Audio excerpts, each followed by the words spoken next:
अस्सलामुअलैकुम वरहमतुल्लाहि वबरकातुहू नहमदुहु व नुसल्ली अला रसूलिहिल करीम अम्मा बाद फ़अऊज़ु बिल्लाहि मिनश शैतानिर रजीम बिस्मिल्लाहिर रहमानिर रहीम रब्बिशरह ली सदरी व यस्सिर ली अमरी वहलुल उक़दतम मिन लिसानी यफ़क़हू क़ौली। वेलकम टू माय चैनल हदीस विज़डम। उम्मीद है कि आप सब लोग अल्लाह के करम से खैर व आफियत से होंगे। आज हम किताब ईमान के बयान में सही बुखारी हदीस नंबर 36 और 37 पढ़ते हैं। हदीस शुरू करने से पहले दुरूद शरीफ पढ़ लेते हैं।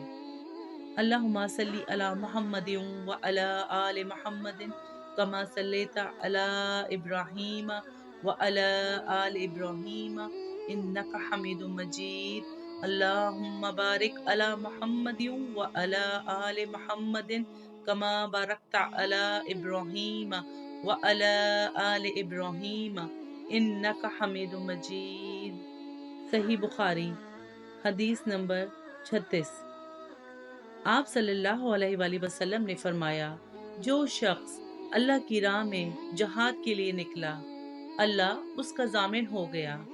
अल्लाह ताला फरमाता है, उसको मेरी ज़ात पर यकीन और मेरे पैगंबरों की तस्दीक ने इस सरफरोशी के लिए घर से निकला है। मैं इस बात का जामिन हूँ कि या तो उसको वापस कर दूँ सवाब और माले गनीमत के साथ, या शहीद होने के बाद जन्नत में दाखिल कर दूं। रसूल अल्लाह सल्लल्लाहु अलैहि वसल्लम ने फरमाया, और अगर मैं अपनी उम्मत पर उस काम को दुश्वार ना समझता तो लश्कर के साथ ना छोड़ता, और मेरी ख्वाहिश है कि अल्लाह की राह में मारा जाऊं, फिर जिंदा किया जाऊं, फिर मारा जाऊं, फिर जिंदा किया जाऊं और फिर मारा जाऊं। सही बुखारी हदीस नंबर 37। हजरत सल्लल्लाहु अलैहि वसल्लम ने फरमाया, जो कोई रमज़ान में रातों को ईमान रख कर और सवाब के लिए इबादत करे, उसके अगले गुनाह बख्श दिए जाते हैं।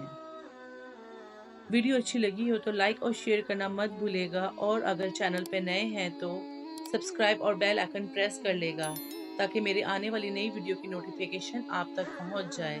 अल्लाह आप सबको अपने हिफ्ज़ व अमान में रखे, आमीन। मिलते हैं अगली वीडियो में, तब तक के लिए अल्लाह हाफिज।